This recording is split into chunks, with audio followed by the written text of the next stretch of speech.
Did we make it?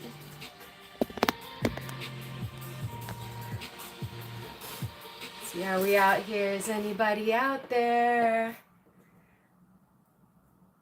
Okay, Boot is here. Angie's here. Thank you. Fantastic. Yay, yay, yay, yay. All right, I know. I'm sorry to send everybody through this again. I'm going to have to be very careful. Cheers. Yay. Jeff's here. Thank you. Cynthia's here. Cheers, you guys. Happy Friday. Woohoo. I hope that you guys are all having a wonderful Friday. Thank you so much for joining tonight. And welcome to the studio for Ozone Fine Art Ventures, at least Studio A. All right, Lisa's in the house. Bob's Rocks is back. Thank you so much. All right, I gotta find this bad boy too, really quick so that I can watch your chat because it goes by too fast on my phone. All right, we got full screen care now. All right, and Boots at work. Shh. We won't tell anybody. And Blind Squirrel Rocks back into the ozone. Trying to get the ozone on the floor here. Like boots on the ground in the ozone and live. Yeah, I love to work at night. Let's see. Oh. And I gotta pull. All right, Jackie's in the house. Thank you so much for coming. Now, while I'm pulling that other one so that people don't get confused, does Boot get any work done? Angie asks. Answer that question. And also, there will be wrong answers only this week. Last week was so much fun with the pepper spray that I posted on the community part of the channel a picture of an outhouse blown over next to another outhouse. It was on our last trip. And so if you need to go over there and look at it for inspiration, go ahead and do so. But the wrong answers only is going to be what happened to the outhouse and was I in it? So, or did I have something to do with the blown over outhouse? So you can look at the picture over in community. I think it's also on my Instagram. And then, of course, all of your wrong answers are welcome here in the chat while I get rid of some stuff so that it's not super confusing out here in YouTube land. All right, so we need to get rid of that one really quick. Okay, I hope that you're hatching some good wrong answers only. There's a couple in the comment section of the community page on the channel already. I liked them. So if you need help with your inspiration, you can go see some of the comments that some other people have left already. All right, let's see what we got going on here.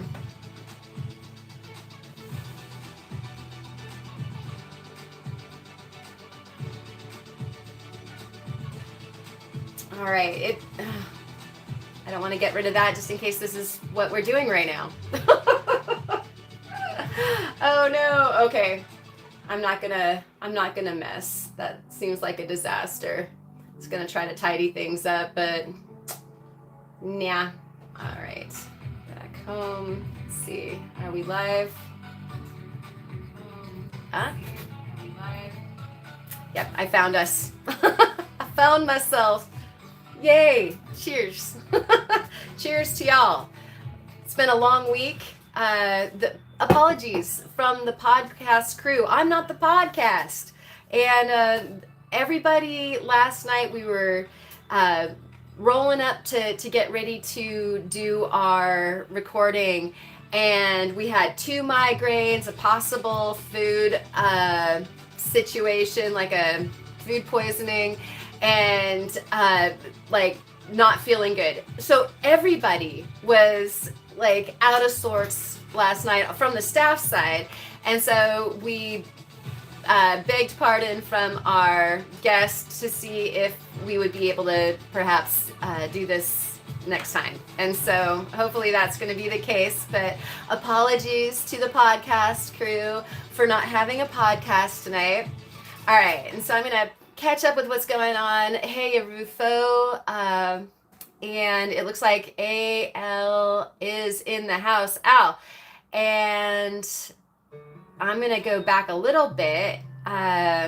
We've got Allison in the house. Good to see you, girl. And Ken's in the house. And I think, have I gone back far enough? I did say Jackie. Okay. And if you were in it, I'd expect you to be smirked still. Okay, so these are the answers to the wrong answers only, and that was Jackie's. And this is about a tipped over outhouse that I actually, well, I'm not gonna tell the story yet. Because I love that your wrong answers are coming in. And I think that Jackie was the first on the ground with that. Oh no, this can't go so wrong, says Angie. Of course not. That's why the wrong answers are super fun. Results of Kyle's gnomish adventure to Wyoming.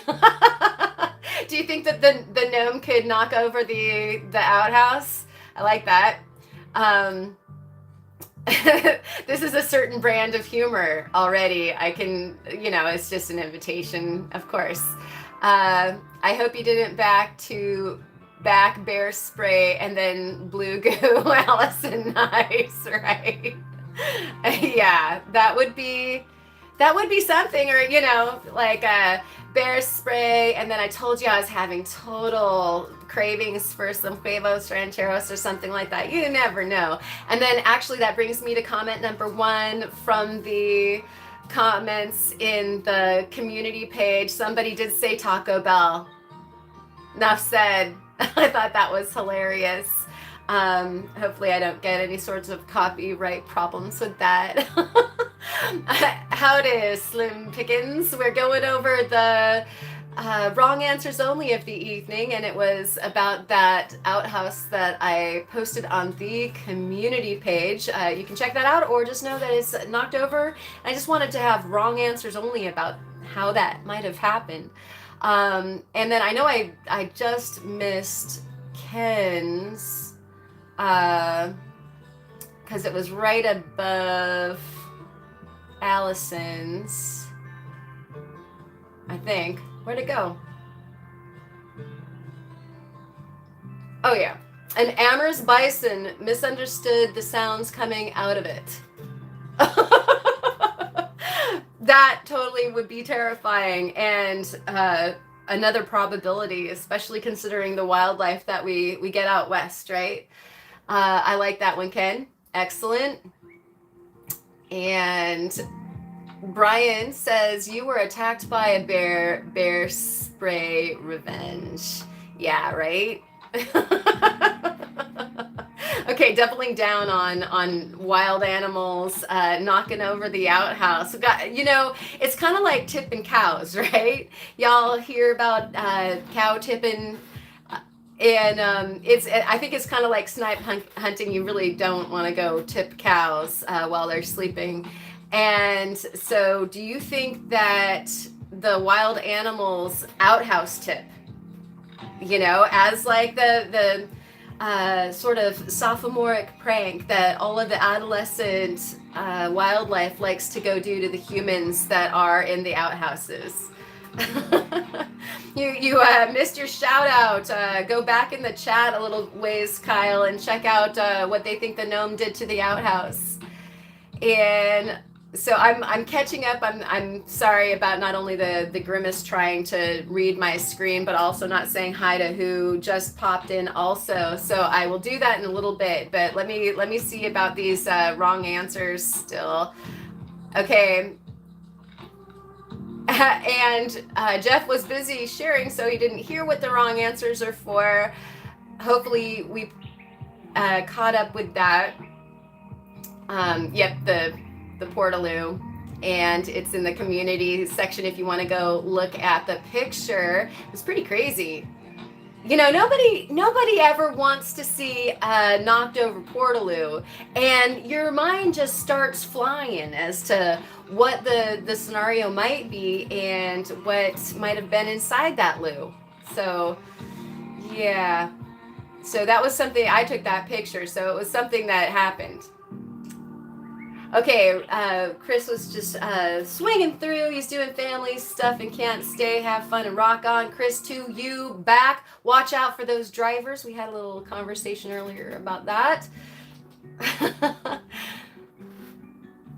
Okay, so Angie says, so I think you put a sign on the door that said, don't come knocking if this outhouse is rocking. And then it rocked too hard. Ooh. Is that like love at 10,000 feet? Like, do you get wings for that? Like a different kind of emoji instead of wings. The icon's different for if the outhouse is a rockin'. Good one. All right, let's see. So Blind Squirrel Rocks says, thus the podcast Porta Potty went sideways. I was explaining why the podcast didn't happen this evening because of malaise across the board for all of us cast members. And so I think that's a good one. Did we all try to go in there at the same time? It was like a clown car and yeah, it's a terrible visual there. And Ellison, wrong answer. Karen was trying to outrun a bear. Bears are coming up quite a bit here. I think like I have a new anti-totem animal or something like that. Okay, Karen was trying to outrun a bear and she tried to hide in the outhouse. The bear tipped the blue house over. She obviously didn't have her bear spray. Yes, Karen was inside. Oh, the sadness. And typically there's not a whole lot of water in the desert, so you do not want that to happen, like say out at the public Sunstone collection area, because there's no running water there. You would have a hard time de-escalating that situation. Okay, Twister's here in the house. Good to see you. Welcome to all of you joining us here on this fabulous Friday. It is absolutely fantastic. I'm feeling better. I hope that all of my podcast hosts, the casts of the podcast, are feeling better as well. And let's see, I'm trying to now desperately catching up at this point. Just a teeny weeny bit behind. Okay, wow. Pretty behind. I'm just making sure I'm saying hello. All right, Sean is in the house, probably working as well. I know that this isn't the ideal time for some of you guys, and I love it that you come by anyway. Thank you so much. All right, and everybody's saying hello to each other, and I love that. You guys are the best community on the planet. You guys know that. Salt is a mineral, salt of the earth, absolutely. And so Spot, welcome into the studio as well. And Spot is saying, so it wasn't bear repellent spray, it was bear attractant spray. Yes. And not to mention that bear attractant spray is actually a digestive insult to the bears. And so works a little bit like X-Lax, Bearlax, if you will. So I like that one. Thank you, Spot. And okay, I missed okay, Bob's Rocks, wrong answers. Bull decided it was the tipping point. I like that. And thank you, Bob. And who was it? Okay, and Slim Pickens made sure that I saw that because he was talking about your lovely pun. I love puns, the best. All right. Luckily, Kyle did not get ill from yesterday's food. Oh man, I heard you talking a little bit about it and I was like, oh, he is doomed. There's a few things that you don't want to have go bad on you and not know it. And that's one. And then fish. I have never been so sick as fish food poisoning. It is the absolute worst. Wrong answers only, says Ken. What are we given wrong answers only to? And that was the knocked over outhouse, Ken, in the community post. And I think I shared it on Instagram. I'd share it here, but I don't have that OBS thing figured out yet. And so imagine a tipped over outhouse in the middle of the desert next to another one that seems to be still standing. I have my theories, actually. Could have some alien intervention going on, not sure. Blind squirrel rocks. Okay, this is one of the ones I thought of. Leashed dog pulled the outhouse over with Karen in it, right? Like 3 leashed dogs, like 3 healers that are extremely obsessive about like running after little things like bunnies, that sort of thing, right? You see the leash dogs only sign in the picture in front of the outhouses, and I was totally thinking about that being a good scenario. Good ones. Blind squirrel rocks. And Allison is happy that Kyle is okay, and so are we all for sure. And let's see, the pick on Karen's community tab. Thank you guys for helping everybody out. I gave a wrong answer. Who understood it? Didn't we get yours, Jeff? I think I got yours. Let me know if I didn't, and repost if I didn't, because I don't want to miss anything. And it's so easy. Those of you who have done these lives know that it's so easy to miss something that's just like go fleeting by if a few people all comment at the same time. And so if I do miss something super important, either repeat it, you can tag me in, the @ozone so that I see it for sure. And, or you can put it in all caps. If you shout it at me, probably catch my eye, even if it's going by the corner of my eye. And so, let's see. Don't come a knocking if the outhouse is fogging. I like that one too. Just brown colored wings, says Slim Pickens. Yeah, that's an interesting one to earn, the brown colored wings. Don't want that pilot's license at all. I do not want to drive that vehicle. Clowns need more porta potties too, says Angie. I love that. Wrong answer, says Soul. And welcome, Soul. Cheers to your Friday. The outhouse took fall too literally. Yes, Karen was inside. I love it. The literal fall for sure. And Thirst Fast, welcome in, Thirst Fast. Good to see you. I think I saw you in the other one, so I'm glad that you made it to this one too. Auntie Totem Care Bear. Right?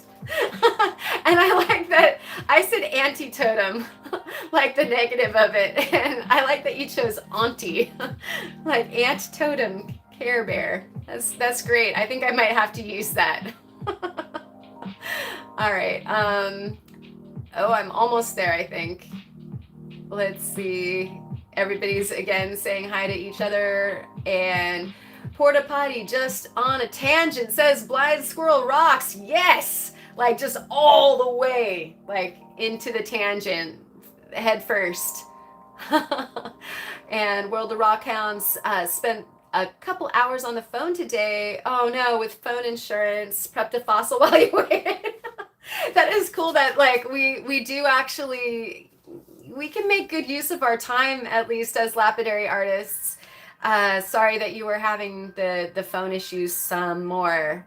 Boy, and yet you do deserve nice things, so I'm glad that you got the new phone. That is a huge bummer.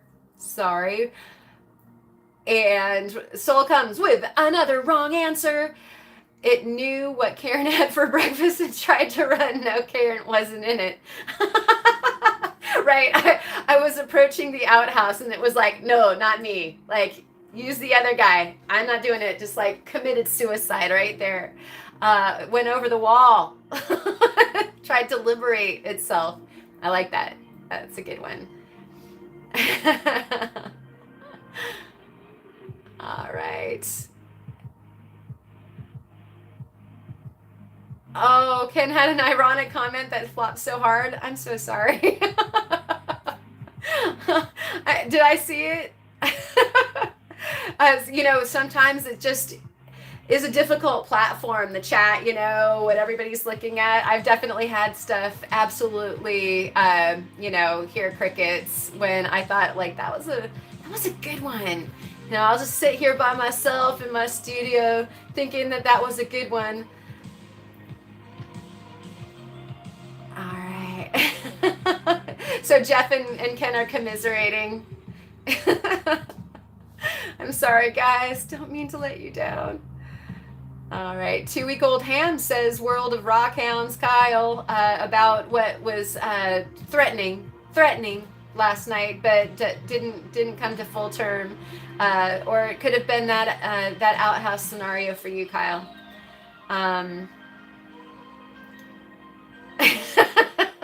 Babe in public. All right. Brian and Jeff are having interesting times as well. And Vicky is in the house. Oh, thank you for coming. Cheers to you. Wrong answers. Aliens figured if Karen was inside, it would be worth beaming up. It smelled it and sent it back quickly. Like no probes on that one. Like abort mission. I like that. Excellent. Thank you. All right. Smelled fine and tasted okay, says Kyle about the ham, not the outhouse. And John, welcome into the chat in the studio. Howdy, y'all. Would have been here sooner, but I had to avoid an outhouse that almost fell on me getting here. Right? Yeah, are you a good witch or a bad witch? That's buildings fall, and maybe that was what that outhouse was trying to do, is like snuff out a witch or something. It is that time of year. Good one. Yes, definitely a good one, John. All right. Should have wore the blue pants. Nice. All right. And so Victoria is saying, I can't stand outhouses since the movie Sleepaway Camp. I haven't seen that, so should I not? I can't stand outhouses just because I've been in so many when you're traveling or staying at certain campgrounds and that sort of thing. And sometimes it's like you're so happy that even exists that it doesn't matter how nar those things can get. John, Karen tried to get you. Tried to get me? Oh, okay, Jackie. And let's see, Jeff says, I said you went in because you thought the doctor was in there. Okay. Thank you, Jeff. And is the doctor in? Okay, and I'm sorry. This is like the longest get through a comment section ever, huh? But it's because we are late from the first hiccup on the first live stream, right? So we will not feel too bad about that. And let's see.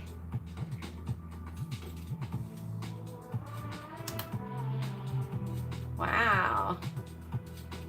Somebody got a reimbursement check. That's nice. Spot says, important safety tip. Do not place porta potty over good rock hunting near unsupervised rock hounds, right?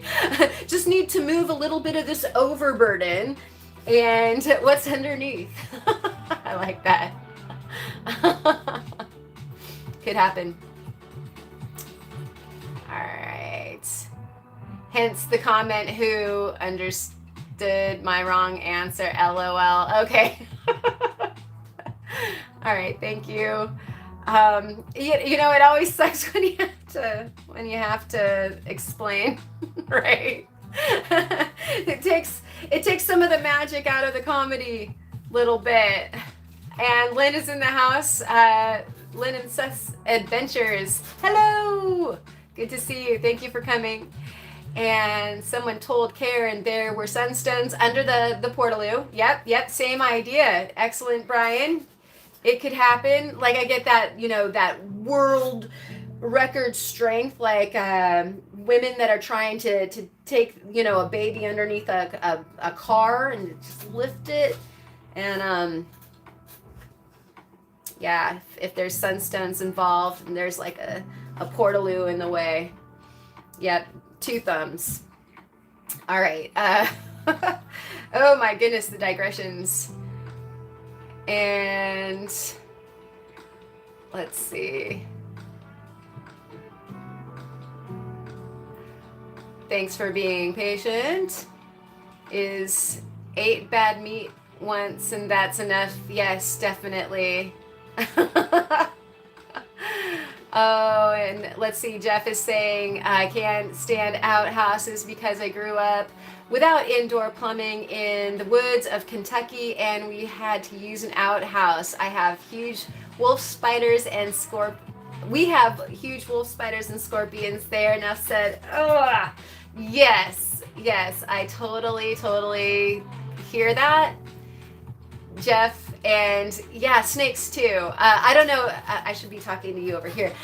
I don't know if you guys back east also find that snakes love outhouses, but it just seems like at the very least some of the western places that I've lived, snakes dig outhouses. And that's not somebody that you want to meet in an outhouse for 2 reasons. Of course, you gotta go. So that's the place.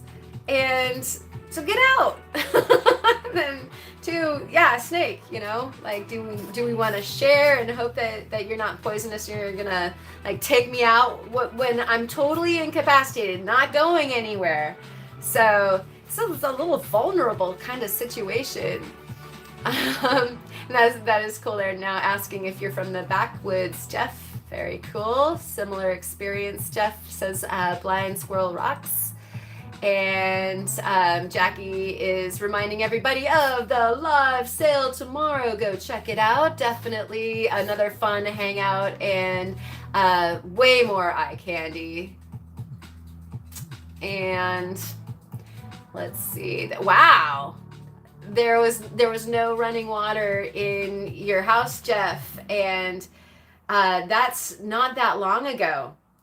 So wow, that must have been in the sticks, which I'm totally jealous of. That sounds lovely. Not the outhouse only part, but living out in the sticks, very, very cool. Okay, all right, and so you guys, I think I'm caught up, and yep, you guys are talking about the rattlers and copperheads, and you guys used to just catch those. Yeah, I guess like at least if it's big, you can see it there, and you're not quite as worried. It's the stuff that they're harder to see, like the spiders and the scorpions that come out of nowhere. And Daniel is in the house. Cheers, Daniel. Thank you so much for coming to the Friday Night Live here at Ozone Fine Art Venture Studio. And you have my house was built in 1895 comment. Wow.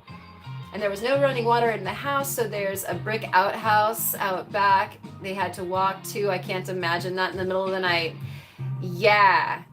I visited my grandparents in South Dakota, and it wasn't even the house that my dad grew up in, but they had an outhouse, and that wasn't fun in the middle of the night in South Dakota either. And that was just when I went to go visit. That's not living that way. So I definitely, good on you guys that survived that.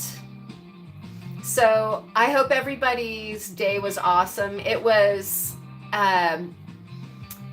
some reports were that it was in the high 80s here in Newport, and some of the reports were that it was in the low 90s. Hey Kyle, was it hot in the valley too? Oh my gosh, it was so hot here. It was lovely, fantastic. I thought I was done with some of the outdoor studio stuff and I was able to get out and work on a boulder opal some more. I'll show you how far I got. I got some pieces. Right, Kyle? Yeah. It's like we all ran a fever to get better, right? Oregon, what's up? I loved it though. Like it was a bona fide beach day. I would have been still out there had it not been for my love for you guys. Gonna make the opal, the mother opal here, wet so that you guys, 76 in the desert. That sounds lovely. That was Bob's Rocks.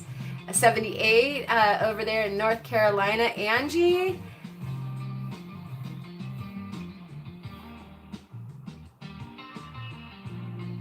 Oh, I missed a good, I think, from Boot as well. I'll have to go back and check that out. That's probably a good little quip. Rockin' Willers is in the house. So just really quick, this is the boulder opal. You guys have probably seen it in the short, and it is getting melted down like cut by cut. It's just getting smaller and smaller. The really, really good stuff is here. Although I've been finding ribbons of it. You know, it was basically a block that I had bought from the miner. And all of the ribbons were swimming through it like in these waves and whatnot. And so actually you can see, you know, kind of the shape of the wave that was going across there. And it's one of the last ribbons. There's another one before I get to, you know, the creamy filling. And so I was just working on all of the kind of the lesser ones, but there's some bright bar, even though it's thin. And so I've still, you know, got some talent, I think, in here. But I just wanted to kind of give you guys a look at what it looks like when I'm getting the pieces off before they get polished. And so there's you kind of like the more close up, and you can see there's some nice color in there. That's going to be a fun gloop to get to. I'm getting to that one right now by way of also getting to this bar. And so they were pretty close. That's how far away they were from each other. So it's pretty precise work to do to, you know, to go at it this way. Sorry about the focus, guys, doing the best I can. But anyways, since I got stalled out because I started having to get ready, had to wash the spray tan off and everything. I thought, hey, you guys might want to see what it looks like when it's in the middle of getting worked on. Those of you who haven't worked on the boulder opals or do the method where you just crack them and they fall to two halves and you have your more kind of matched pairs, or that's how you get at that color. So there's a couple different ways, or I'm sure that there's plenty of ways to skin a cat as far as this one's concerned. And I'm coming back to catch up again real quick. So 85 in Portland, says Lisa. You got that heat going as well. Saw the live so far. And so Rockin' Willers is dropping in to watch and was cabin and polishing some geodes. Very cool. I hope that those are turning out well and beautifully, and we'd love to see some. I don't know if you're on the Discord. If you're not, you're welcome to come over and drop us some show and tell. You guys are all invited. And so if you're not part of our Discord, anybody who is a moderator and over at the Discord simultaneously, I think can give you an invite in our chat, or you can just let me know and I can toss it over to you wherever you get messages. But anyways, yeah, come join us there as well. And Oklahoma is having the first cool spell, so congrats on that, Twister. And that's 70 degrees and 90 degrees in Minnesota. Oof, that's some heat. And See, Blind Squirrel Rocks was fishing in a t-shirt 3 hours ago with 70 degree temperatures, and now it's 47. Loop drop. Like, how about a roller coaster? Yeah, that's a little bit insulting. That happens here at the beach too a lot, where we'll be having a fantastic gorgeous day like today, and then we'll get a 40-degree drop just like that. Hope you aren't still in shorts and a tank top. That sun goes down and all of a sudden you need your parka. So, all right, Joseph is in the house. That's right, Rockin' Wheelers. Let's see what else.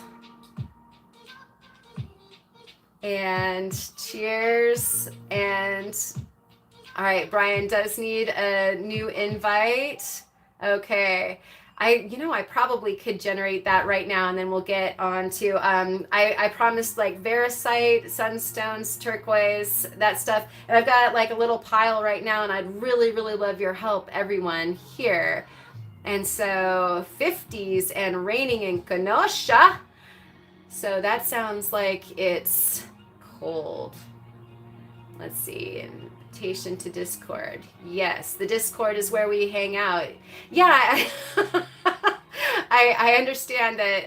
Actually, Slim, you could probably really help me here, because I am obsessed with Turquoise anew, and I have some old Turquoise that has been kind of hanging around, plus my little mystery slab that we were looking at last week, and I thought it would just be fun for giggles to look at it at the same time. And so I need some help with maybe identification, and so I'll kind of fill you guys in on that. But let's see. I'm gonna grab the Discord invite here really quick and post it so that y'all that need to get in there we go that need to get in there, then you can go ahead and access this is an invite. I think it's good for 48 hours, and that's just so that we don't get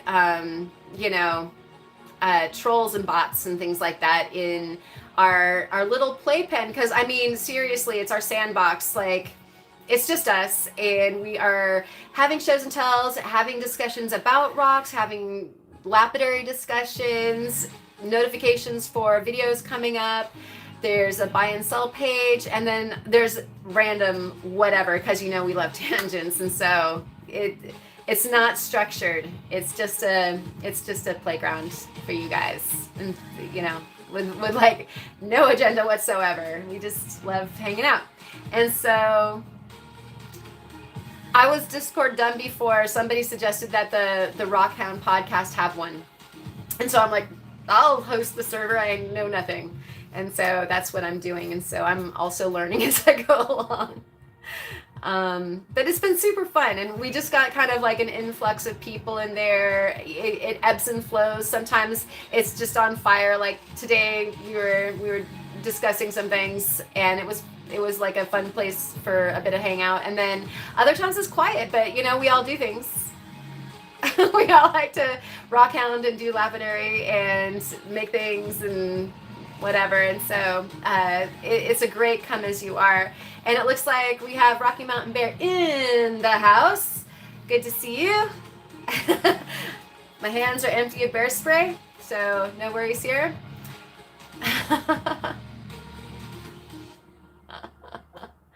All right.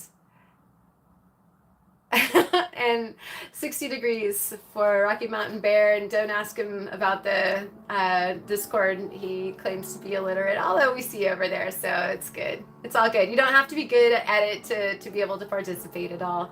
I'm learning as I go along as well. Okay. So I think I did everything that I said I was going to. You guys can keep me honest. Let me know if I'm forgetting anything. And we are going to move to the viewing, especially since I know that, let's see. See if I can get the nostril cam going, right? Everybody loves that. Whoa. Uh-oh. There we go. I think that needs to get tightened. There we go. All right. So we just seriously, just like I said, a little pile. Let me get this over here. Improve the lighting. There. So I actually just swooped through some of my stuff. There's more hanging out, but I thought, I'm trying to get it to be at a certain place, and it's either like we're gonna go really close or we're gonna go back to normal. I don't know why. I think like just slightly closer framing than that would be nice. Wait.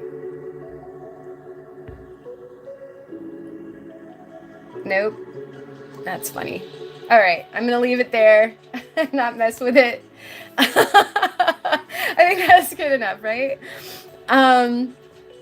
Okay, let's see. Your hands are empty because it all went to your face. Yes. Oh, and went into my face. No kidding. Too bad Kara didn't have a way to show your fishy. I know. I'm sorry. I'm not talented with multimedia yet. I'm hoping to get that OBS going, Kyle. That would be awesome. Claim, says Brian. Okay, how much for the lot, right? Well, Angie, thank you so much for the one that's sitting like a green piece of steak, which we wouldn't want to eat, or else we would end up in the outhouse. I guess I should probably explain the outhouse thing. Huh? Is that music really loud?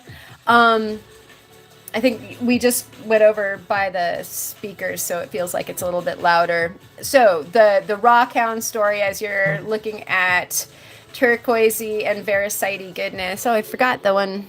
I think this is also okay. So we were at the hot springs in Summer Lake, and anybody who's driven past the Summer Lake, Fort Rock, Paisley, that whole basin and range area might know that it can blow like crazy through there. It can get super duper duper windy.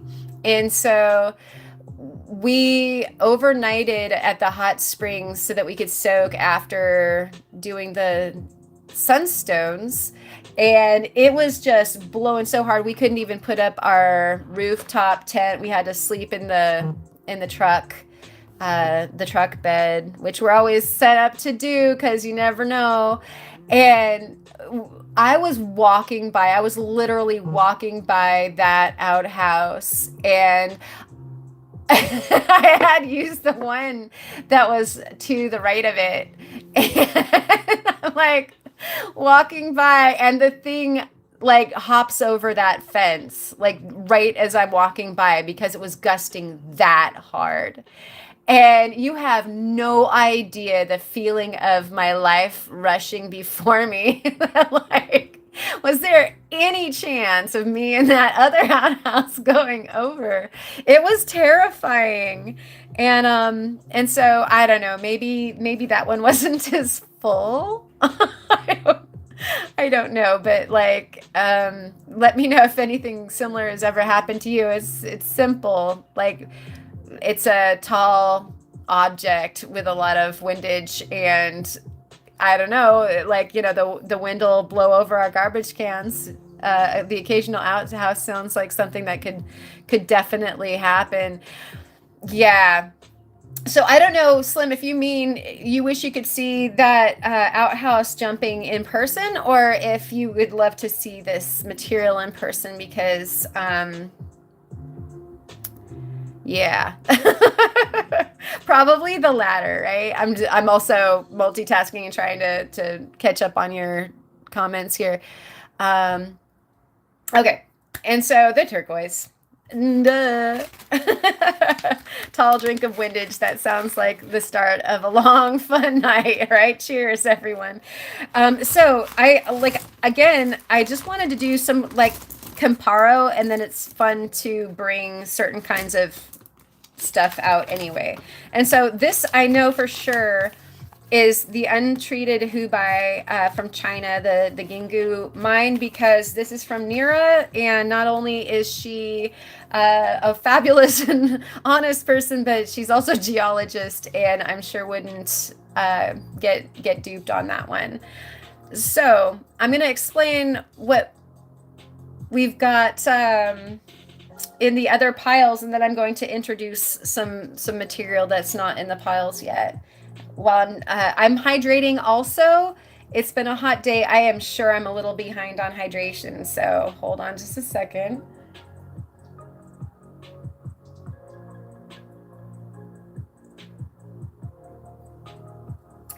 All right. And Angie was talking about having some Variscite from Lapidary Dave and Sweet Jim. Rest his sweet soul. And yeah, it definitely can remind you of Turquoise, and that's why that little bit is right there, because I want to talk about that a little bit. We were trying to figure out what this is, of course, last week, and especially on the deck with all these other guys, definitely keeping up in color. I really want it to be Variscite, really bad, and so. Anyways, it's beautiful to look at, and I haven't obviously had a chance to cut it yet. When the sun is out, we gotta grab the outdoor studio time, and so I haven't had a chance to play with the saw yet, only because I've had to be disciplined, fulfilling special orders and getting the outdoor stuff done. While it's that whole make hay while the getting's good. And so what we've got left here is the Hubei, and we see the variation of color. What I have here in this pile are a selection of obviously beads and a lump and even a ring. These guys I bought in Tucson over the course of probably about. Oh, you know what? We're kind of blurry. Hold on just a second. Let's do this thing. Is that better? You guys, quality-wise? Streaky momos. I like it, but what does it need to find the context for that? Going back over again, you guys, when you hear the which is really annoying, I'm sorry about that. I'm looking back over our comments and trying to catch up really quick. So looks like Joseph is talking about freeform Kingman decades ago. Oh my goodness, that would be really, really cool to see for sure. Okay, so thank you, Joseph, for thinking of that. And where I was going with this, okay, so this pile here, I bought in Tucson over the course of, I don't know, like between, I'd say 5 and 7 years, except for that one. That belongs in this pile. And I know that I was only buying untreated. And so you're seeing some corollaries as far as color here. I'm fairly confident that it's all Chinese. And it would have been about 3 decades ago. And so between 3 and 2.5 decades ago would be the time frame. And so untreated, because treated still was sort of a pariah. People weren't into it, and so people you asked and made sure that if you were buying, that you were getting what it is that you intended to buy. Anyway, I should put it that way, because there's nothing wrong with the stabilized stuff, but not if you think that you're buying natural. And so anyways, I was young, and I was collecting for making jewelry pieces. And this is just some of the smattering of things. I like literally just took like a handful out of a bin. And so I just thought it was interesting that we're looking at some dated material that I believe, again, is probably Chinese. If you guys want to weigh in on that, I'd love to know. And they're not marbles. They are beads. So this is drilled. And I bought them on Hanks. And so there were, many on the Hank. Like these guys probably came from the same Hank, I'm guessing. And I like there's nothing wrong with turquoise. Like I said, I'm kind of like enamored again with it because I used to really like it. And then I guess I would say that I sort of got enough of it when I lived in the old Pueblo in Tucson, that everybody works with turquoise because of the trend of the Southwestern jewelry.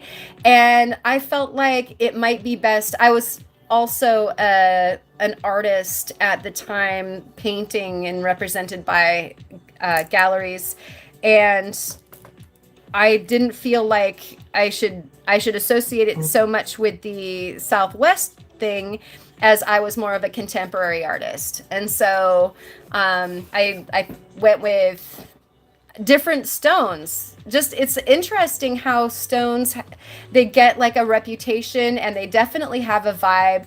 I've seen some beautiful contemporary art jewelry made with the turquoise, and that's why I'm totally willing to work with it. It's just that when I was really young, I didn't know where my voice was with the expression with the stones, and I didn't want to, be part of what could be stigma.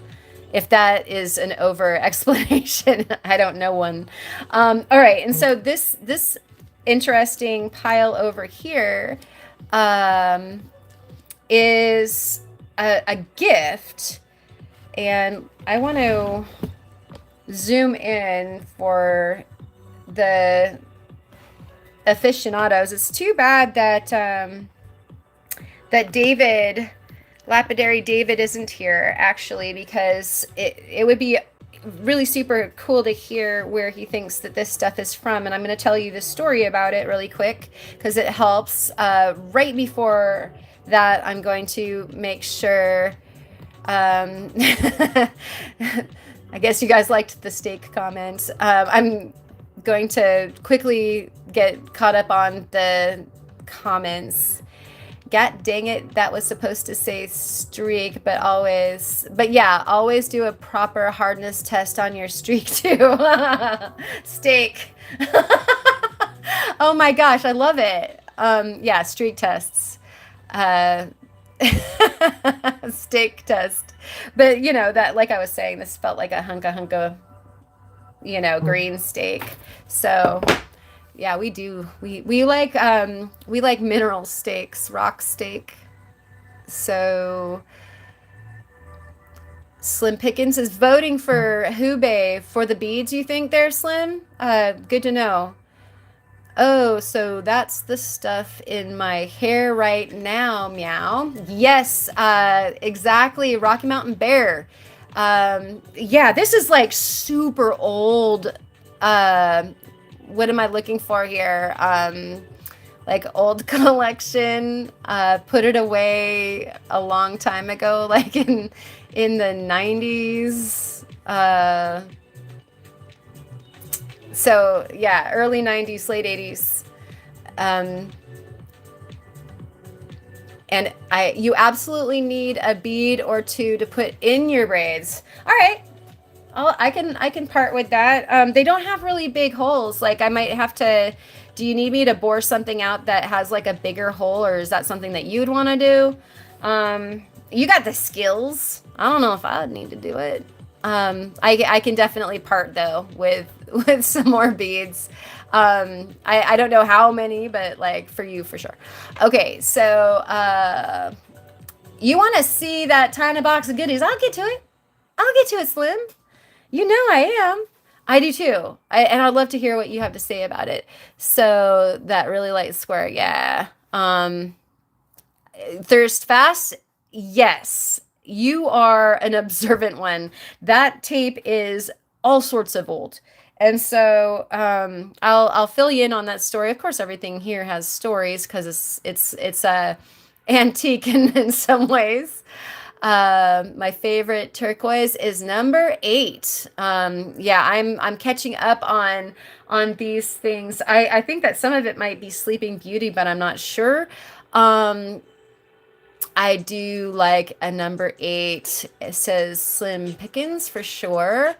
Oh shoot, and I left the brochure that I meant to have down here upstairs. I think nope.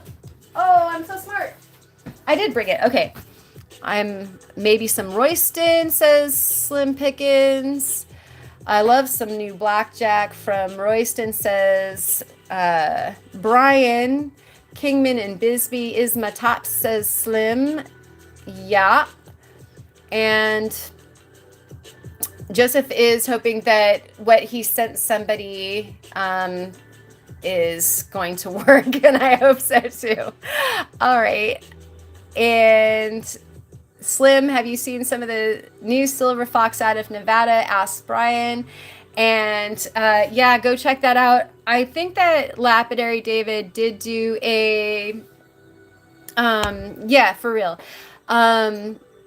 So Lapidary David, I do believe, did a recent interview, I want to say, with those guys at one of the shows, and I can't remember which one now. It could have been New Mexico, and they were talking about their material, and it is beautiful, and they are rock stars for doing what they're doing, and it would be very, very cool to get some. But I think it would just be great to meet them and do business with them. And so more about that in a little bit. So anyways, let's get to this stuff. This is beautiful. You can see this is broken.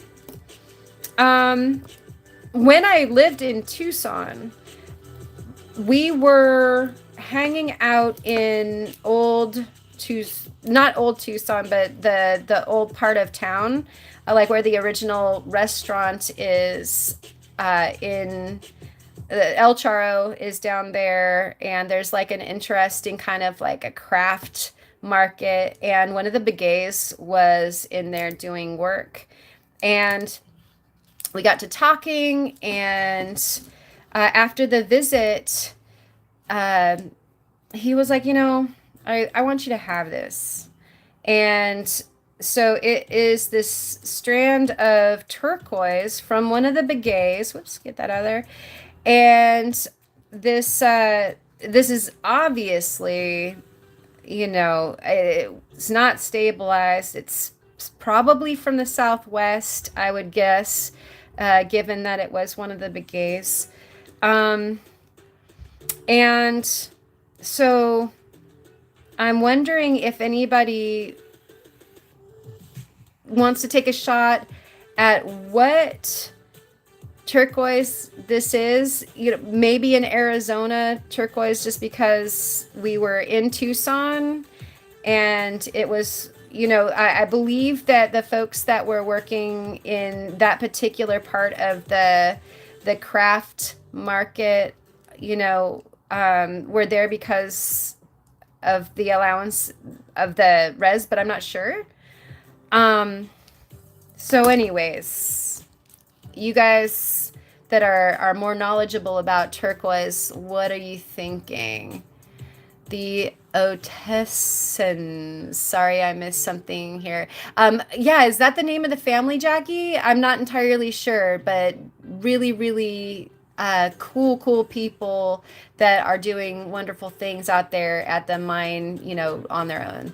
The Ottensons are awesome peoples. Okay, so Brian is there, knowing turquoise. I love them all.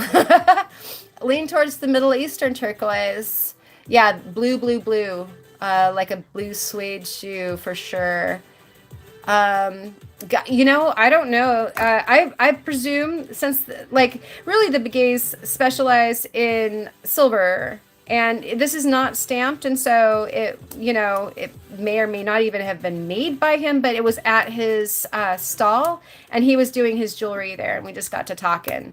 And so I'm not entirely sure. They're heavy, so no, it feels more like a silver, but I can find out. There's easy ways for me to find out. I grabbed this just having known where it was in my world and thought it would be cool to talk about this. And so it broke. I loved this necklace and wore it all the time because I used to teach dance in that past life, and we would do like teaching dance at conventions and stuff like that. And so I wore it with, you know, the boots and the hat and all that kind of stuff. Uh, but it finally broke, and I just put it away, and I love it, but I would love to know what it is. And so let's see, going back. Um, when was this? It might help narrow down a mine if you know when it was pulled out of the ground. Yeah, this was okay. So this is back in the same time frame. I was very active with like the mineral stuff in Tucson because of the gem show back in the late 80s and the early 90s, up until about 97. And so, and I think I started going in 86-ish.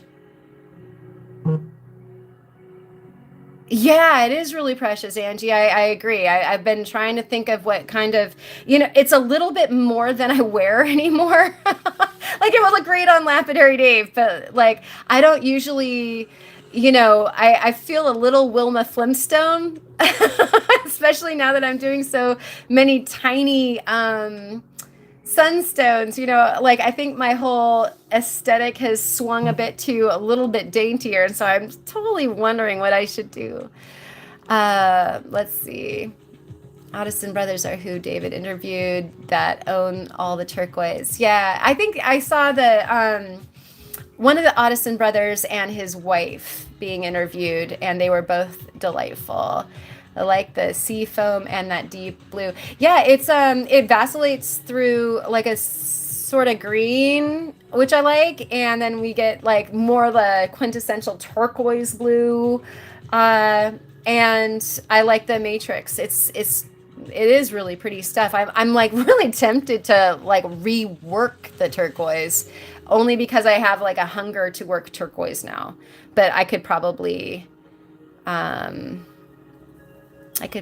wait. Okay, so Lander Blue, also me likey. Nice. Okay, so Candelaria Turk. Slim, can you tell me a little bit more about Candelaria? Because that's really interesting to me. Um, Save most and then just string one on a necklace. Yeah, that's probably more my aesthetic right now. Like a single bead.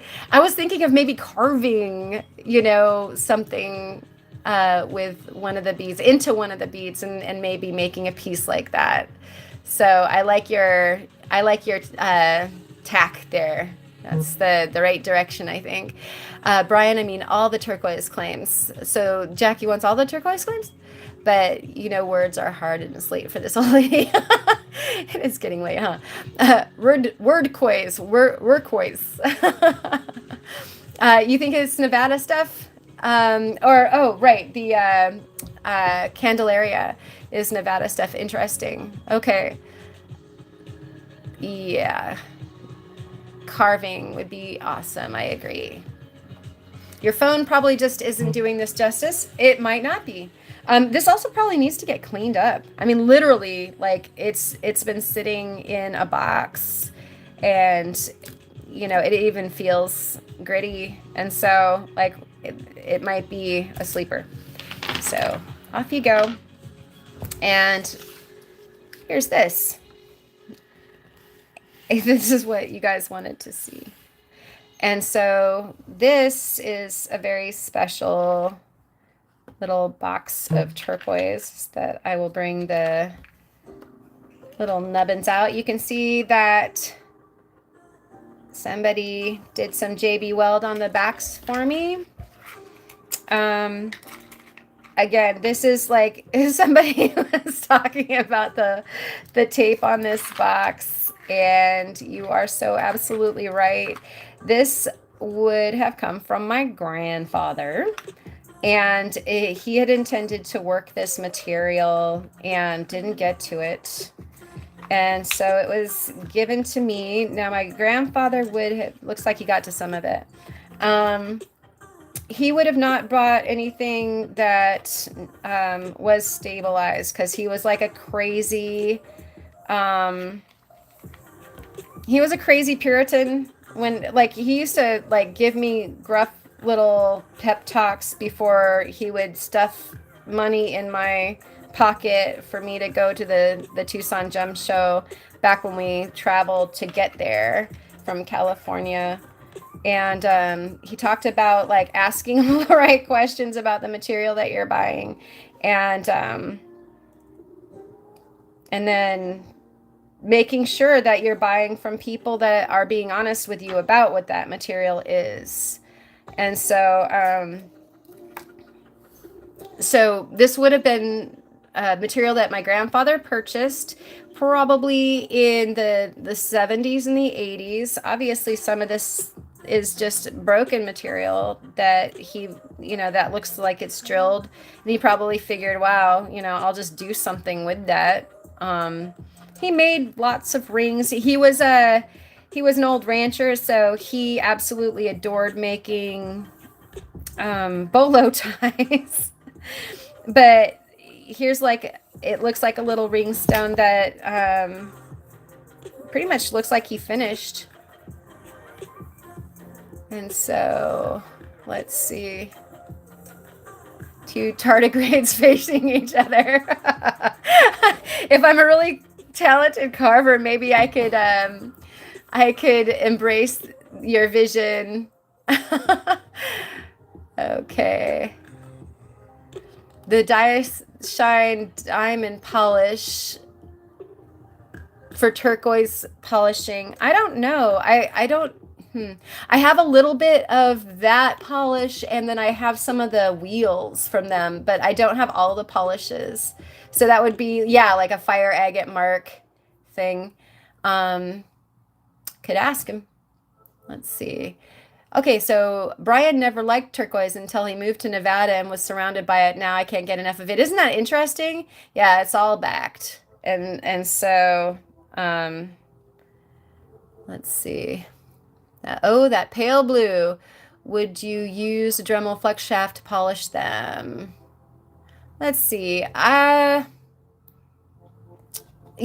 probably. I only have a flat lap, and I just feel like that's trying to use my elbow to polish something precious. And so if I had like a better, like a wheel system, like, a cab keying or something like that, then I'd probably consider doing it. But I mean, even then, I just would not want to ruin any of these. The broken square piece is fake. Oh, interesting. Really? How come? I would love to know. So Joseph is talking about being totally obsessed with rock hounding, lapidary, and tumbling. Yeah, I think you're preaching to the choir here, for sure. You can't beat Zam. Okay, I'm invited to try out your cabbing machines. Oh yes, thank you so much, Kyle. I really appreciate that. I might at some point. Oh, I see what you're saying. How interesting. I think it's because it broke on one of these cracks, not because that's a veneer. But I see why maybe that conclusion, although maybe that's not why you felt that way. Oh my gosh, I just got distracted by myself. So thank you, Kyle. When I show up to your house, I might be bringing projects. And Slim Pickens says that it's dyed magnesite, magnesite. I bet it's magnesite. Um, okay. Well, thank you for that. And I would, I will be looking forward to checking that out. Um, Jackie says turquoise was the first stone that she was ever introduced to because it was her grandmother's favorite. And after that was opal. Yeah, yeah. That's when she was a kid and before she cared about rocks. Yeah, magnesite. Okay. Yeah, gosh, that's so interesting. Well, I wonder if somebody gave it to him because I know he wouldn't knowingly purchase something that was off. And so that's interesting.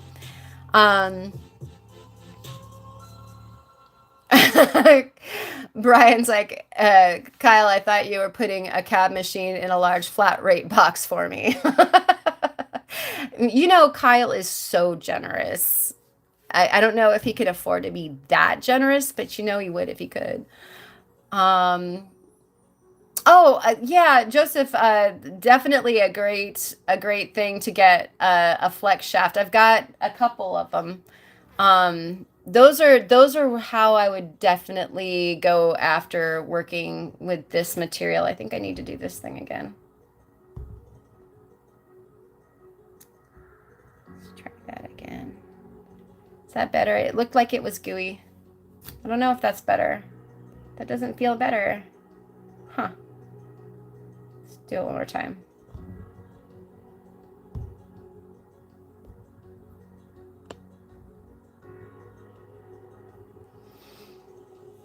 That's better. Okay. We could make a collab polishing friendly competition. Haha, winner gets the rock. That would be fun. Absolutely. Yeah, yeah. Joseph is still talking about the rotary thing, and yeah, Dremel. You can pick up a fairly inexpensive Dremel rotary tool, and you can affix their Dremel flex shaft to it, and then you can even use a pedal that you can pick up from something for speed control, or not speed control, but at least on off. And then I hang mine from my Fordham hanger, but you could always, I did make a totally funny out of a piece of wood in my vise hanger system for it before I got my Fordham. And so it's a great way to get going. And then, just the price of your bits and you are off to the races. Polish Off 2023. Yeah, you guys, it just might happen. It's on. So to Old Slim from Thirst Fast, whoever dyed it had their color dialed though. That's pretty impressive, says Thirst Fast. And so, yeah, I'm so intrigued by that. At any rate, so the rest of it, I was just wondering if anybody recognizes what the color might mean. Is this more dyed stuff, you think? If you recognize this turquoise at all, other than the pieces that might be erroneous. I've gone through these pieces quite a bit, and it's kind of like the beads. Like I want to work with it, but I'd like to know what it is, and I want it to be special because it's special stock. Oh, that's what I was trying to think of. Old stock. Takes a nice polish, don't you think, Kyle? Yeah. I mean, it's not super even. I don't know if my Opa did this one or not, but it's nice and shiny. So at any rate, that's good. And so too is this one. I might just have to set those guys in rings just in case it was that that my grandfather did it, or make a pendant with some sunstone or something like that, because that would be kind of cool. I had he helped me make my first ring. He was the first guy that put a jeweler's torch in my hand. And I think I was 7, and he helped me make a turquoise ring. And then he gave me pieces, and all of them somehow are gone one way or another, which is pure sadness. So let's see. Not the square on the far left. Unbroken square cab looks Sleeping Beauty. That's what I kind of thought. Yeah. And the ref does look like Kingman. I would think that it would be Arizona, honestly. He was in Utah, so it could be Nevada. He originated in Wyoming, but I think by the time he was collecting this stuff, he was teaching over at Utah Tech. He was a machinist, and so he taught that class. The Kingman turquoise on rough back stuff. Yeah.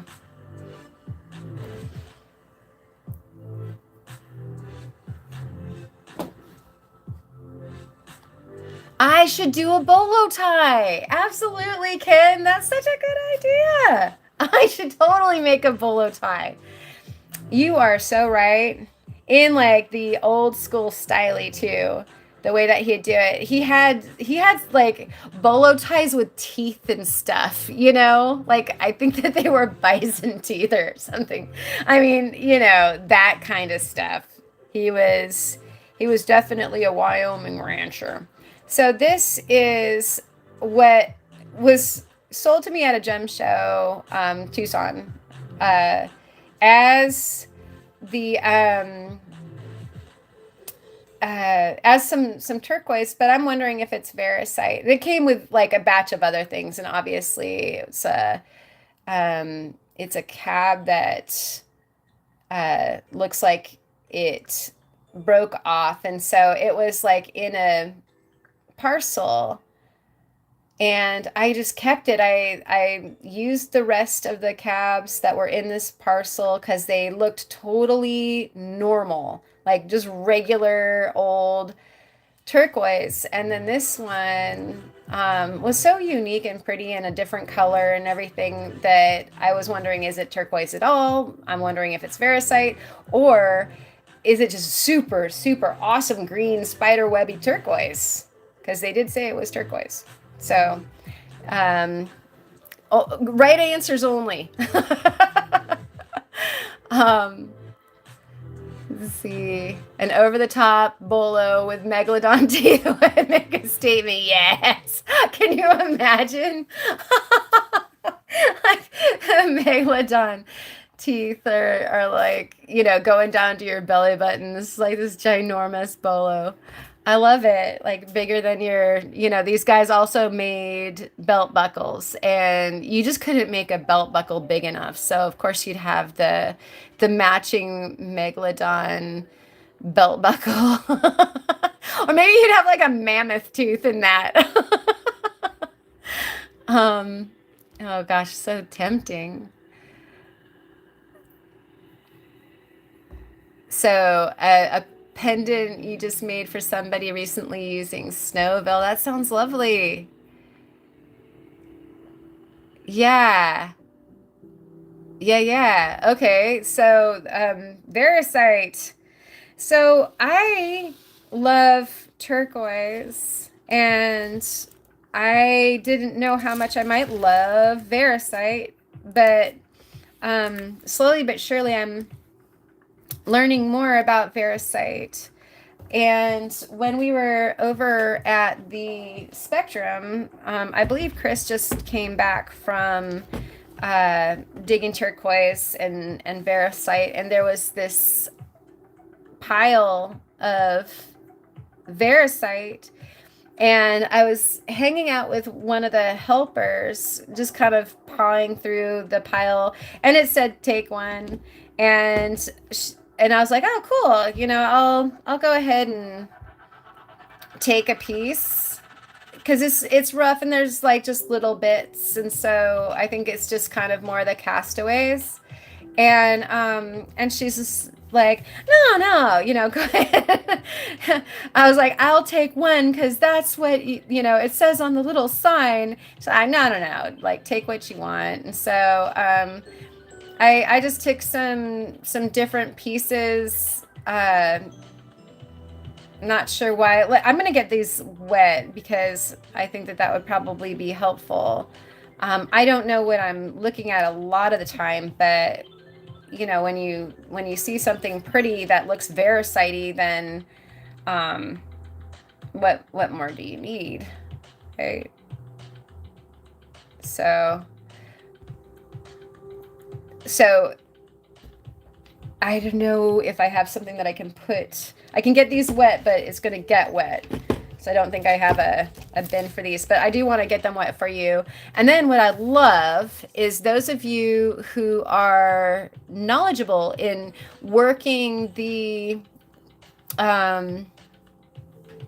Variscite from the rough and isolating it, like how do we do that? Do you have to stabilize it, etc., and so forth? Hardness and streak on the rough broken corner. Okie dokie. Meg Tooth Bolo is World of Rockhounds. Kyle, vote for sure. I think that you should make one, Kyle. I don't have a Meg Tooth. You do. And you could set that and wear it like Flava Flav in a bolo. I think that should happen. Maybe that can be your next Maker's Challenge. Coyote skull bolo tie with turquoise eyes and a gold tooth. Yeah, that was a bala. That's a fantastic idea, Ken. So thirst fast. Oh man, to inlay a slabbed mammoth tooth with turquoise would be something. I agree. Wow, I love your flow of creative consciousness in the chat, you guys. I think together all of you should make a Maker's Challenge with the culmination of this brainstorm here. So Spot says, if you are not sure about certain pieces, faux or otherwise special, from your grandfather, maybe you could arrange them on a picture frame for his picture. It would be a personal memento, real or not. Yeah, that's a good idea, Spot.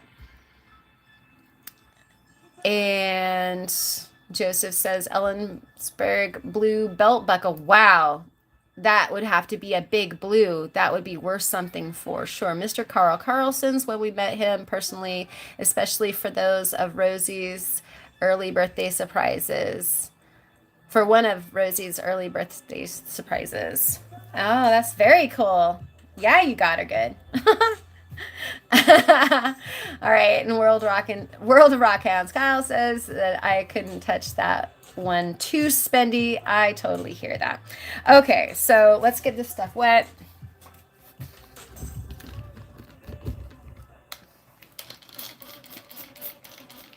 Jasper as his backing. Huh. Yeah, I think, again, Lapidary David was talking about JB Weld and DEF CON and some of the other things that folks will treat them with. This kind of helps see what we're looking at as far as the parts. It was hard in the windblown rabbit hills to see what we were looking at because, the material was all dirty. But, she had me at take a few and Variscite. And yet I've never worked Variscite from rough. And I know that these would be difficult schniblins because if they were higher quality, then I'm absolutely confident that Chris would want to keep them or would have been selling them, I would imagine. So folks that know, it would be great to to hear what you guys have to say. Or one of the things that I could do is just, I think we're supposed to have another spectacular day tomorrow. So I can take it outside and work on a little bit. I mean, the experimental method usually is my attack on a lot of stuff anyway. And so a lot of times I learn by doing. Oh yeah, I took this piece. I might leave that as a specimen, just if this stuff isn't, you know, worth working. Then it also had this like great white crystal growing here too. Does anybody know? Wow, that's close. Can I get away from that? Does anybody know what has the tendency to grow alongside I mean, is that just a calcite in that kind of pattern? Not sure, but I thought that was cool. So I took the one that had cool crystals on it, as well as having some Variscite material that may or may not be gettable. Let me get this one wet real quick again. Also, put a drop of acid on it and see if it fizzes. What kind of acid do we need? Just vinegar? Will it, like, if this is the only that I have, will it eat it and then it's gone forever? I think that's the only good, unless it goes into the rock. And that might be the only. But it's pretty. It looks kind of spidery like that other piece.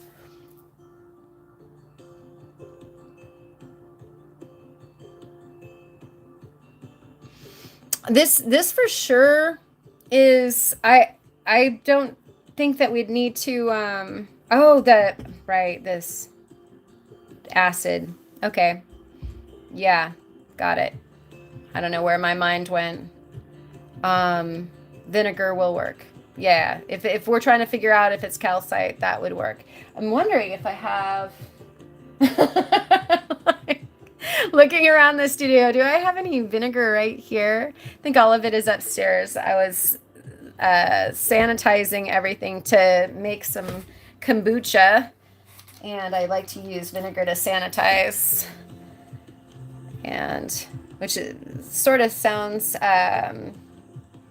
redundant, you know, cleaning vessels for kombucha with vinegar, since a lot of people feel like kombucha tastes like vinegar when you're done making it.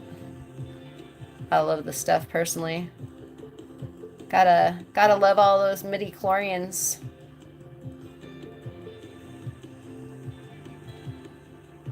Yeah, like a wet Q-tip. I think that's a great idea. I think I'm gonna do that. Unfortunately, like I'll share on the Discord, because I'll do it when we're off, and I'll run upstairs and do that. Oh yeah, I'm not that worried about ruining it, especially if there's anything worth getting out of that rock. I'll just go ahead and use it as opposed to keeping a specimen. Although I have to admit I don't have any Variscite specimens, unless this is that.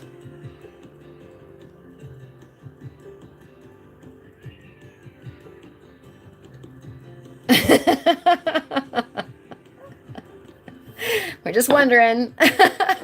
Been doing a lot of that today. I can't wait to get into that rock and figure out what it is.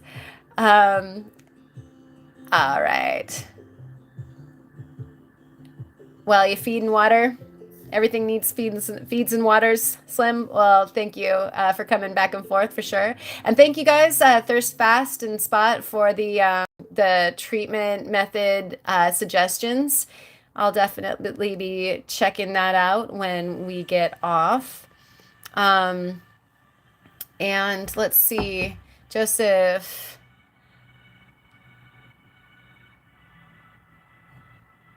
All right. Sounds good. Thank you for your suggestion as far as getting into the cut polish.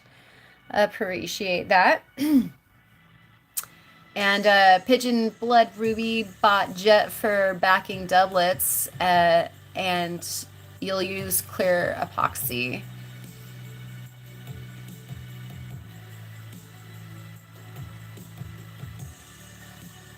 It's just to hold it together, I think.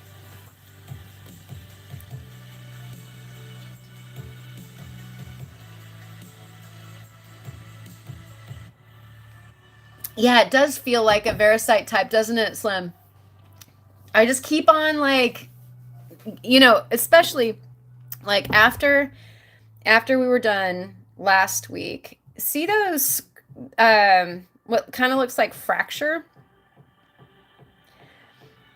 You know, that that to me is an indicator that we're leaning in that direction, and sort of that sort of weird glassiness that the Variscite has.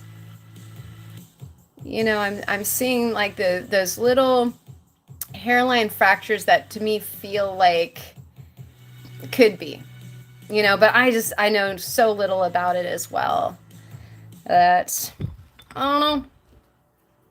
All right. I've seen this product E600, E700, and E800. Yeah, they're all good. And I have E330. Also, Joseph, those products are definitely for us. Some standard stuff as far as the market goes. Okay, so I'm gonna swap here really quick, and then we're gonna be about done. So the stone that we were working with last week in the live stream, I finished. And those of you who didn't have a chance to see, I did a little short, but I thought it would be cool to share with you guys the end result, since you guys got to see it on the DOP, and you were seeing how I was trying to isolate the color there. And let's see, do that. So, what's really interesting about it is it's like not easy to do the I'm gonna zoom and then go back to that. Whoa, yeah, you will. Let's do this. There we go. So it's really interesting. You can see the color fade right there. It looks like it's there. That's better. I know it's not perfectly in focus. Maybe I can get it in focus. Okay, one more time. Hold very still. Let's see if this is so funny having to do that. I need like another hand. I think who was it? I think Theo was trying to figure out how to. It was or maybe Kyle. I can't remember who. It was hilarious. You trying to figure out how to like get the phone to focus right while you're holding something with two hands. So I should have just stuck with the way that I had it before. Okay, so missed all the fun of the faceting. Let's bring this back into the frame. I'm trying to read, and I should not be multitasking. This is so hard. I need more hands. I need a helper. See if I can get it to focus. How consternating. What I was trying to point out before I ruined it was that you can see like the halo of color, and wow, this is just really funny. What does Kyle do in this situation? Is he still in the house? Okay. Oh, there we go. Don't breathe. So there's a halo of color. It gets deep, and then you can see it gets weak towards the edge, like right towards the top of the stone right now. It kind of starts to fade out. And it's crazy because you guys saw like that little, that puddle of color in that stone was pretty small. And so the deal with trying to facet these guys, if you want to get the color and you don't have like a huge pool of color, is that you need to isolate it, put it in the bottom, which is the pavilion. The tip is the most important, so you want to get the most color there. But you can see I actually framed, you know, from top to bottom the color pretty darn well. It was just that, like, I noticed, like, right as I'm turning the corner there, you see that bottom angle? That one is, like, towards the diminishing color. And it's just really interesting to me that, you know, that you can get the stone cut and the color is in there, and yet you're still seeing like a gradient, kind of like, I guess, with a tourmaline or something like that. And so I'm going to bring out these guys really quick one more time. And a few of you were like, what the heck is an SRB lowboy? And so I think I had mentioned it before that we have you know, these different cuts. The standard round brilliant is like you're all super used to seeing this because of all of the round faceted stones that you see in jewelry. You know, a lot of them are standard round brilliants. This is the variation low boy, which changes the angles, which will make it slightly brighter but slightly less deep in color, from what I understand. And so one of the interesting things, and I don't know if we're going to be able to pick it up exactly here on the camera with the lighting that we have. Let's see if I wanted to separate those two, because we have a comparison between a standard round brilliant that is the classical cut, and then the low boy. These two obsidian that are sitting here are, one is the standard cut and the other is the low boy. And one would ask, you know, okay, so why choose one cut over the other? And the answer is that for the low boy, it diminishes the height of the stone. And so these are better for setting into rings because you don't have a high profile thing sticking up out of your ring. And it does improve there is like a brightness factor that is improved. And so does anybody want to guess, like, is this SRB low boy the one on the right or the one on the left? And would you guess that the little obsidian, is that a standard round brilliant or is it a low boy? And so let you guess there for a second, and I'll just give you a look at these guys a little bit more, a little bit closer. Hopefully that's in some decent, wow, right there you can really see the color differential in that redstone. It's really interesting, although it just totally went out of focus. Ugh. Let's see if I can get that better. Okay, and so, ooh, Sunstones. Yeah, you can see why I am absolutely afflicted by these things. Like, I cannot stop playing with these. It was hard for me to go outside and play with opals today because I wanted to play with the Sunstones. Also, I'm trying to do like 2 videos right now for you guys, and all these other activities are like, you know, elbowing their way so that I'm not editing, but I'm like outside getting a spray tan instead. Um, yeah, you guys were trying to help me to get focused.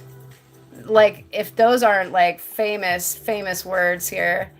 Kyle, can you send me an invite to the podcast Discord, please? Twister. Okay, it's earlier in the comments, but I think I can drop it right here. And if you didn't, so I'm catching up really quick. Use plain white paper. Yep. Yeah, I totally messed up all that. That's incredible. Violet color part of the stone.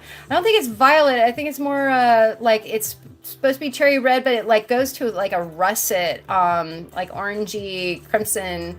Also, if you're talking about the obsidians, I don't think so. Although they have a beautiful like it is like almost like an octopus ink, brownish purple. I guess. I guess you're right. So yeah, they're interesting too. Okay, so the high boy is right. Jackie Kaya says low left, left, low boy. Makes sense. Slower intensity of color, right? Exactly. Also has something to do with the angles of, throwing the light like straight back up through the stone type thing. And I was holding them this way. So high boy on the right, low boy on the left. Those of you who already got it done, thank you. Thank you, Kyle. Really appreciate you doing that. So yeah, the low boy is on the left. The standard round brilliant is on the right, and then the smaller stone is also a low boy because I am in love with how glittery the cut is for the low boys. In fact, I believe that every single one of these stones, except for the one obsidian that is cut in the standard round brilliant that is truly standard, are low boys. And you can see somebody asked a question about the orientation of the schiller to Patrick. I think it might have been last week, or it could have been in another live or chat or something. They are definitely, they all sort of go together, right? But could have been actually Kyle's. But that Schiller one at the top is showing you why you wouldn't want to orient it across the table like that, because it is absolutely finishing or making opaque the stone. So we're not enjoying the light play from this angle. Now, I did it this way because it is directional. And so we can enjoy the stone from another angle. The one to the left that's also almost the same size but a little bit smaller is oriented up down. And so you get the glittering of the stone with the color of the schiller. You just don't enjoy the chatoyance of the schiller, if you will. And so it's a hard decision. You can see this guy down at the bottom is also one where I decided to orient the directional schiller because I wanted to see that.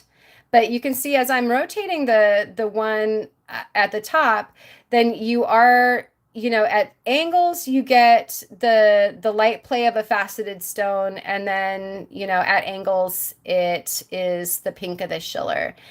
And so, that's kind of like just an executive decision. And then, like I said, the two over here on the other side, those ones are oriented, quote unquote, more in the correct fashion.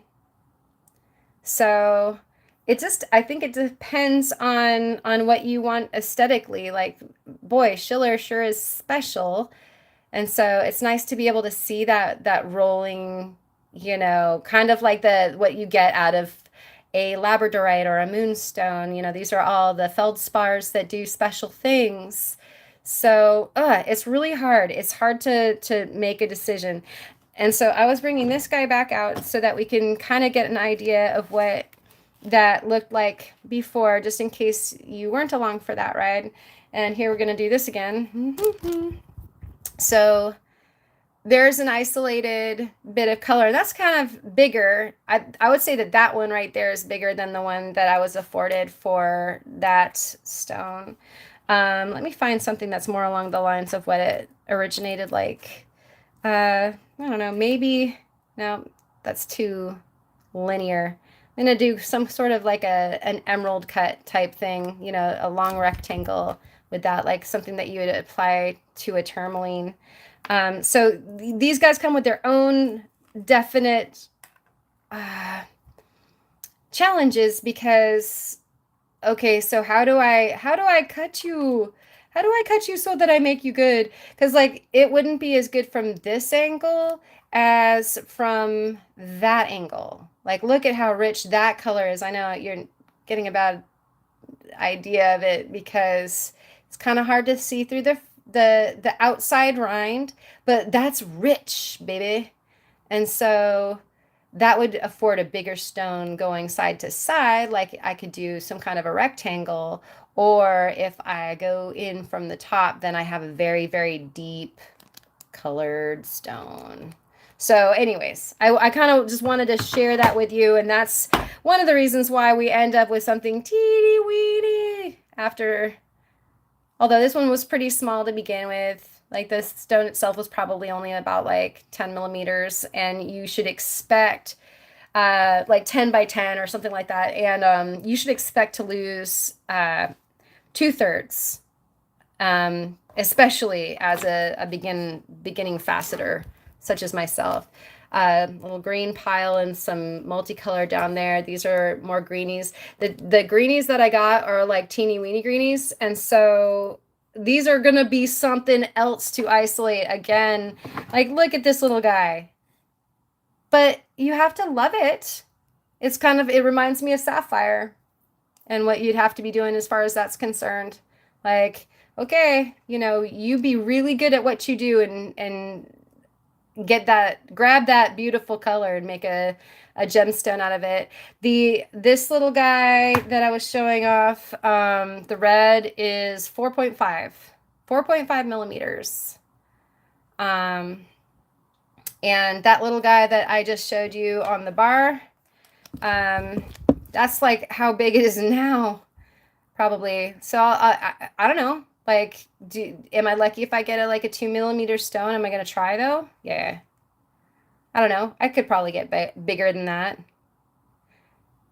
You know, you see some really good cutters like Justin Prim and people like Roger Jerry, and they can take a small stone and they preserve as much of the stone as possible and are able to get a gem out of it. Somebody's, who was that? Know nothing about faceting, too fancy for this Neanderthal. Thank you, Brian. That's hilarious. Okay, Slim Pickens. What do you charge for faceting? I have stones me and my mother got from Paydig in California for tourmaline. Ooh. All right, Slim, let's talk. Let's talk. They're pretty, says Joseph.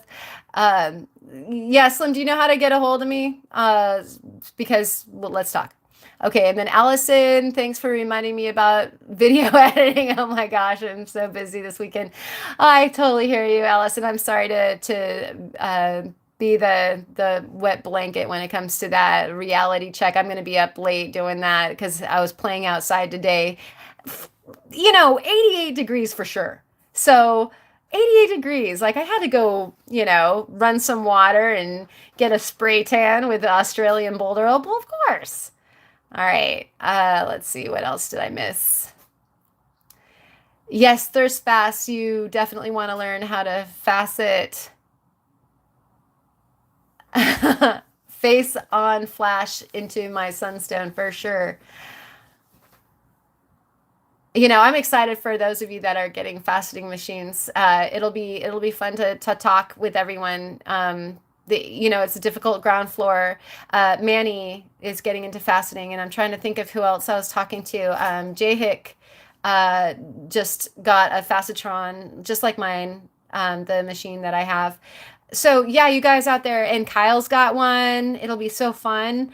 And I think that Kyle is needing to step out because he's on the phone with the phone insurance company. I'm so sorry, Kyle.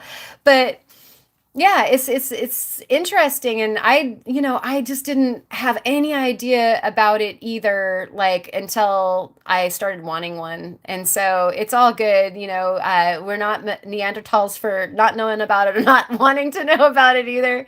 So it's all good. What about triangle cut? Okay, so I have a couple weeks out from getting the depth gauge. I think here, let's do this. I'll turn back to you guys, and we'll do that part. How am I doing this? Okay, hold on. Just trying to make sure to bring you guys along without. Oh, hello. There's tide chart and some notes.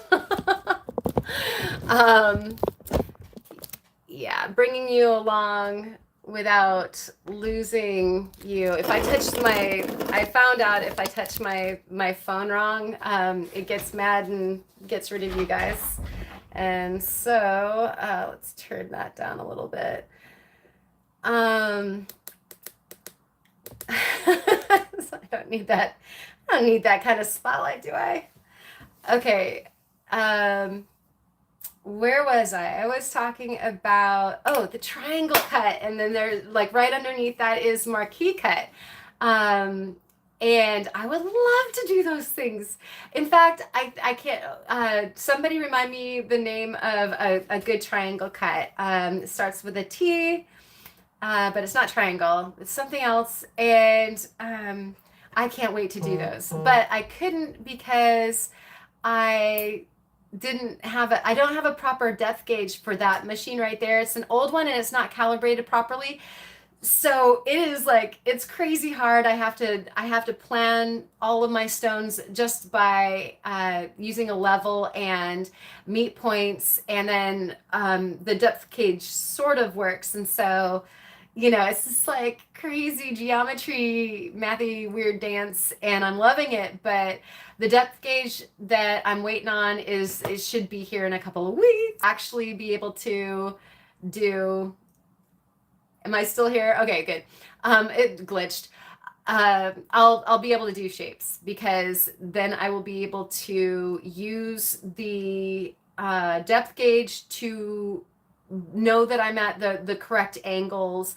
And of course, the stones really depend on those angles being correct, especially when you are trying to do like a kite cut, or these shapes that aren't all even, like a circle. I can even that out pretty good with math, and then meet point everything else. But some of the, like a rectangle and some of these other things, boy, if your angle is just off a little bit, it's kind of like being a degree off with the plan for a ship, going across the ocean. Like 1 degree off can, like, okay, now you're instead of going to Australia, you end up in the Arctic or something. And so the trillion, thank you, you guys. Yes, trillion, exactly. Thanks for being my brain. All right. And hey, Patrick, it's good to see you. Welcome in, and cheers to you all this gorgeous and fabulous Friday. I hope everybody's Friday is as fun as a wonderful gift of a summer day that we didn't think we were getting. And so hopefully you guys all got the same. Let's see, tidesforfishing.com. Salmon. Oh, we made smoked salmon. And when I say we, I mean that Steve caught the fish and smoked it. I helped a little. But oh man, like fresh salmon and then smoked. It's just unreal. So yeah, tides. Tides are important. And saw the November calendar. Yep, that's the tide chart. I've been looking at an Australian faceting machine and others, Jersey also, and looking, wanting to, especially for sun. It would be the nicest thing that you could do. Actually, birthday money from my dad helped me like get the rest for the faceting machine piece that is coming. Yay! So excited. All right, and let's see. Takes the patience of a saint. Yeah. Patrick said he is not doing a trillion cuts. Patrick might do a trillion cuts in his lifetime. It could happen. He's like off to a fabulous start, doing like massive amounts of cutting. It's so good. Smoked salmon, right? Ugh. I think that this was some of the best smoked salmon I've ever had. Also, though, like I just have to mention, on Steve's behalf. Oh my gosh! And it's not because I have any vested interest in bragging. I don't. But for some reason, the way he did it, we were breaking in a new smoker, and so who knew? But what? It was gone so fast. I thought we were gonna give some to people. I was like, nope. I think we did actually share with some friends, but there was not enough. It was gone before we knew it. Um, yeah. Wow. Okay, so Pigeon Blood Ruby says, if my brother shows interest, I'll design a jam peg fastening machine for him. I already purchased a lot of rough for him to learn on. That is so cool. What a neat thing. Those jam pegs are so interesting. And Justin Prim, if you haven't checked him out, he has been doing some work on a jam peg. He likes the what's the word I'm looking for, Patrick? When you hold the whole quill in your hand, like is it a handheld piece, like as opposed to having a masked machine like this, and it does really really interesting work. And so you might be interested if you haven't already checked him out. Check him out. A degree off and you'll miss the moon. Exactly. Thank you, Spot. And wow, Ryan is telling Jackie to stop trying to smoke everything. Yeah, smoked salmon. Smoke the fishes. They're getting smoked. Yeah, smoked ham, smoked salmon. Oh, you could go Bubba Gump on that. I have been watching Steve Moriarty facet. Dang, he is very, very, very good. Yeah, Joseph. Absolutely. And what a treat. There's some out there that I'm trying to remember. I'm having like, I think days thought fatigue. And so I'm not thinking of people's names, but there are some superstars out there that are creating their cuts and making videos about it. So they're sharing the information, which, you know, in some art forms, people keep things close to their chest and they don't share their secrets or their special recipe for a color, or, you know, in this case, their design for a stone. And some of these people are just so generous. It's not like they want you, you know, to necessarily take the design and call it your own or something like that, but very generous community as far as, I think when people are like that, they take the overall ability of a community and of course uplift it so the entire thing gets better. And why not? Like if that's your craft, if that's your art form, your special passion, say, is faceting, then wouldn't it be cool if like the entire community was better at it and just keeps on getting better? And it does seem like that's the case, you know, with the concave cutting, and the incredibly intricate designs and the sharing. So, you know, people are sharing what they know and are figuring out. It's just fantastic.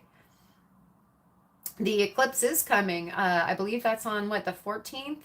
And so good night, Slim. Thank you for coming. And we are right in the path, and we were in the path last time too. It was weird. So I still had my art gallery, and so I watched, and then I had to go to work. Aw, bye, Patrick. So he's running to the rescue of his dear daughter. Thank you so much for the thumbs up, everybody. And Ken's also heading to bed. It's time for us all to put a lid on it. And so I would say cheers to you and your loved ones, and to this Friday, and to the entire weekend, Take care of yourselves. Find lots of rocks. Stay cool or warm, depending on which is appropriate. We will see you maybe in the chat tomorrow over at Kyle's live sale. That's always a super duper good time. And otherwise, we'll see you next week, either with a podcast or another live. We'll see what happens. Cheers, Steinkern, Prost, all those wonderful things. And we will catch you next time.